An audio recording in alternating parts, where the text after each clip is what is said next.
Banyak sahabat menanyakan apa komentar saya tentang pernyataan pejabat keuangan bahwa hutang Indonesia masih dalam ambang batas aman. Nah, gimana ini jawabannya? Sontoloyo ini bisa apa menjawab pertanyaan tentang hutang? Pastinya saya tidak ingin berargumen dengan Menteri Keuangan terbaik di dunia. Siapa saya juga sih? Kemudian setelah saya pikir-pikir mungkin ada baiknya bukan argumen tetapi menyampaikan dengan keilmuan yang lain. Dengan demikian diskusi menjadi netral. Karena bisa saja salah keilmuannya, bisa juga salah ambil sampel sehingga salah kesimpulan, dan dengan demikian kita nggak kena pasang ngeledek, lah salah ilmu gitu kan. Nah, ada sih ketakutan atau ketidakenakan kita bagaimana kalau keilmuan kita yang benar di kemudian hari. Kan jadi kayak pemerintah sekarang melakukan false information, itu yang kita nggak mau. Jadi harus berdasarkan keilmuan baru kita bertutur. Bagaimana kalau mulai dari sana? Bener deh, kalau ternyata kita benar gak enak banget jadinya. Begini melihat dari kacamata lain, dari ilmu lain. Ngapunten loh ya Bu, jangan diambil hati, ini untuk semua anak bangsa boleh beda keilmuan kan? Pertanyaan pertama, refleksi ke tahun 1998. Apakah Indonesia krisis karena pemerintah gagal bayar hutang atau karena rasio hutang pemerintah saat itu lebih tinggi dari pemerintah sekarang? Dalam bahasa lain, rasio hutang seperti dikatakan Ibu Menteri, rasio hutang kita aman masih 29%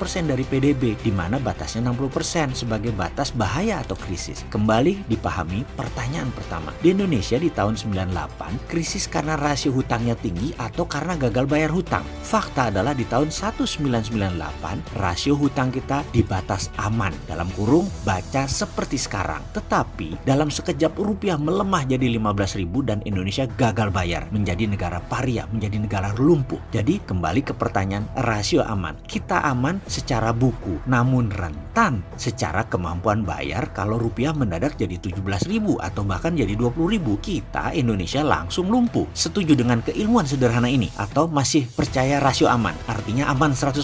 Boleh lanjut? Ini monggo loh, saya ini dianggap Sontoloyo nyinyir, monggo loh ya. Selama pakai keilmuan lain berdalih data, monggo. Jangan sampai pakai emosi mentang-mentang penggemar berat seseorang lalu beda ilmu dianggap salah dan pendosa. Ngapunten loh ya bikin emosi. Lalu masalah hutang dilihat dari asal yang berhutang. Apakah hutang pemerintah, hutang BUMN, hutang swasta, plus off balance sheet liability lainnya. Lalu kita melihat bagaimana kita nyaur atau nyicil hutang tersebut atau membayar kewajiban hutang tersebut. Apakah dengan berhutang lagi alias bayar pakai pinjaman hutang baru lagi, atau dengan pendapatan proyek atau dengan jualan aset, dan banyak lagi caranya. Dalam tahun 1998 masalahnya hutang negara, hutang swasta, hutang BUMN menumpuk di satu tempat, tapi semua hutang mata uang asing alias hutang dari pinjaman luar negeri. Jadi rentan dengan naik turunnya kurs. Di tahun 2019 ini hutang negara, hutang BUMN mendominasi, swastanya sedikit. Lalu dikatakan bahwa Jepang, Amerika adalah negara penghutang terbesar. Nah ini menarik, benar setuju. Hutang diambang rasio atas alias sudah di atas 55% dari negara Amerika dan Jepang. Namun di sekolah saya diajari juga cara melihat data dengan cara lain. Maaf ya, mungkin karena kampus pinggiran beda dengan kampus Bonafit, jadi ilmunya masih ecek-ecek saya ini. Begini kami diajarkan, hutang Amerika menggunakan mata uang negaranya sendiri alias hutang pakai mata uang dolar juga. Jadi tidak ada potensi rugi kurs, dan juga pembeli surat hutangnya ya warga Amerika sendiri, pengusaha Amerika sendiri, perusahaan Amerika sendiri, atau pinjamannya jadi pinjaman dalam negeri yang banyak. Demikian juga Jepang, dana pensiun Jepang duitnya banyak dan dipakai beli surat hutang negara sendiri, yen ketemu yen. Sekarang hutang Indonesia 100% hutangnya foreign direct investment, hutangnya pakai currency asing, masuk ke proyek BUMN dan proyek negara. Jadi kok saya nggak enak untuk mempertanyakan